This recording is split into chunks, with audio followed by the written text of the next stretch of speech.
100 కోట్ల రూపాయల అవినీతిలో మరో అక్రమార్కుడు చేరారు. ప్రభుత్వ భూముల్ని ప్రైవేటు పరం చేసి అక్రమ సంపాదనతో కోట్లు కూడబెట్టి ఎట్టకేలకు ఏసీబీకి చిక్కాడు.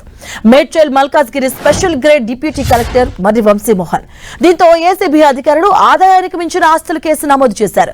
నిన్న ఉదయమే ఏసీబీ బృందాలు హైదరాబాద్ వనస్థలిపురం ఎన్జీఓ కాలనీలోని ఆయన ఇల్లు, మేడ్చల్లోని యుఎల్సీ కార్యాలయంతో పాటు సన్నిహితులు, బంధువులు, బినామీలకు చెందిన 11 ప్రాంతాల్లో ఏకకాలంలో సోదాలు నిర్వహించాయి. గుంటూరులోని అతడి మామ ఇంట్లోనూ సోదాలు జరిగాయి. సోదాల్లో మొత్తం 6.22 కోట్ల విలువైన ఆస్తుల్ని గుర్తించారు. వీటిలో సుమారుగా 5.68 కోట్ల విలువైన స్థిరాస్తులే. ఇక బహిరంగ మార్కెట్లో వాటి విలువ 100 కోట్ల పైమాటే అని అంచనా వేస్తున్నారు.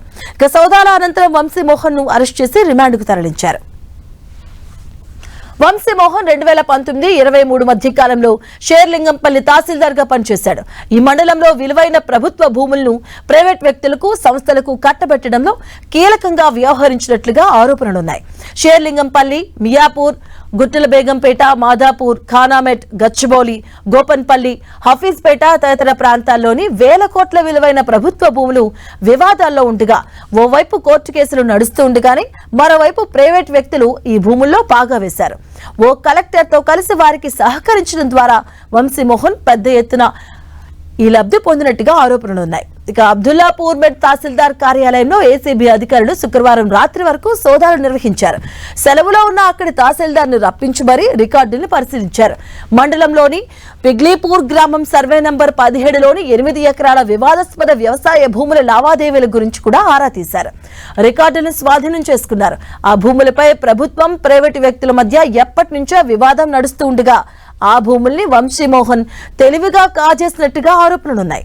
2023లో ఆ భూముల్ని అతడి మామ విజయభాస్కర్ కొనుగోలు చేసినట్టుగా ఏసీబీ అధికారులు రికార్డులను స్వాధీనం చేసుకున్నారు. తొలుత తన మామ పేరిట భూముల్ని రిజిస్ట్రేషన్ చేయించిన అతడు స్థిరాస్తి సంస్థకు అప్పగించినట్టుగా అధికారులు భావిస్తున్నారు. అందుకు ప్రతిగా వంశీమోహన్ స్థిరాస్తి సంస్థ ఏర్పాటు చేసిన వెంచర్లో 10 ప్లాట్లను పొందినట్టుగా వస్తున్న ఆరోపణలపై ఏసీబీ ఆరా తీస్తుంది.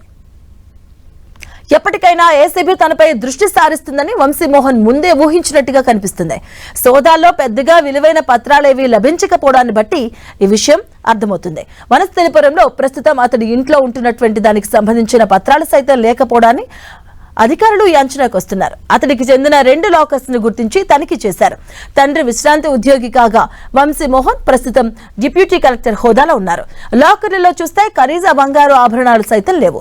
దీన్ని బట్టి వంశీమోహన్ ఏసీబీ దాడి జరుగుతుందన్న అనుమానంతోనే పక్కా ప్రణాళికతో వ్యవహరించినట్టుగా భావిస్తున్నారు. అందుకే గడిచిన 2 ఏళ్లుగా ఇలాంటి లావాదేవీలకు కూడా ఆస్కారం లేకుండా జాగ్రత్త పడినట్లు ఏసీబీ అధికారులు అంచనాకు వస్తున్నారు. వంశీమోహన్ ఈయన deputy grade collector ULC department లో మేడ్చల్ మల్కాజ్గిరి నందు పనిచేస్తున్నాడు ప్రస్తుతం. ఈయన గతంలో 2019 and 23లో షేర్లింగంపల్లి తహసీల్దార్ గా పనిచేయడం జరిగింది. అక్కడ దాదాపు 4 సంవత్సరాలు పనిచేయడం జరిగింది. ఈ క్రమంలో ఈయనపై కొన్ని భూములకు సంబంధించిన లావాదేవీలకు సంబంధించి కొన్ని అనుమానాస్పద ట్రాన్సాక్షన్స్ ఉన్నాయని చెప్పి ఫిర్యాదు ఉండడం వల్ల మేము ఈరోజు ఈ సోదాలు అనేటివి నిర్వహిస్తున్నాం. ప్రస్తుతానికి ఈ సోదాలు డిఫరెంట్ ప్లేసెస్ లో కొనసాగుతున్నాయి.